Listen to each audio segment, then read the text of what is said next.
One area of, I wouldn't say concern generally speaking, but more for an individual, Dom, would be Ben Chilwell. Now we're talking about Marcos Alonso, and he has got off to a flyer, but Thomas Tuchel has said he's mentally tired after a disappointing Euros campaign. What do you think he should be focusing on right now, as not as a footballer, but as a human being? Well, he wants to get playing again. I mean, he'll snap back into the rhythm of it soon enough, I would have thought. I imagine he starts the League Cup game against Aston Villa on Wednesday night. If he gets 90 minutes under his belt there, then he will be challenging Marcos Alonso. Alonso is an interesting character. We all know his limitations. We all know that eventually he will be found out defensively, because he always is. At the moment, he's a rampaging force of nature going forward down that flank, and you can't do anything about that. He's justifying his selection because Chelsea have been so dominant in games. But there will come a point this season, I imagine, where they are tested defensively, and it may be that Ben Chilwell is a slightly better fit to help out on that left-hand side. And as long as he's played some minutes, has some rhythm, has some games under his belt by then, I expect he will slip back into the team quietly at that point, and he'll be in a better place for it.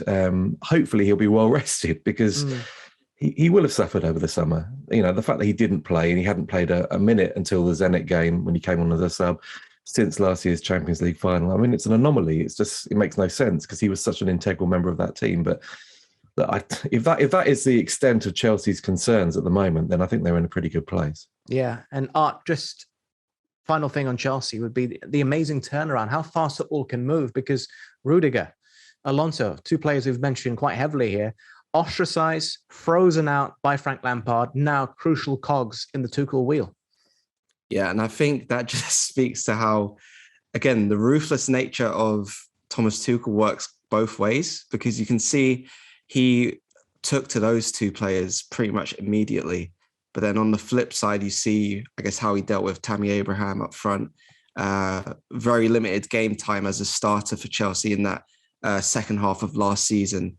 And it just goes to show how football is a game of opinions. And I think when you see how Rudiger has stepped up as well under Tuchel, not just in terms of what he does with the ball defensively, but also just the energy that he brings to that Chelsea defense is so unlike anything else in that Chelsea squad. I think he's a very unique player in the sense that he can just rile up the players, but also the fans at the same time, and opposition strikers, as we saw with Luis Suarez in the Champions League last year. And I think in bringing him back in, you probably see just how important characters in the squad are, and how quickly Thomas Tuchel recognised that was very crucial, I think, to the back end of last year and what's continued to happen in the first half of this season.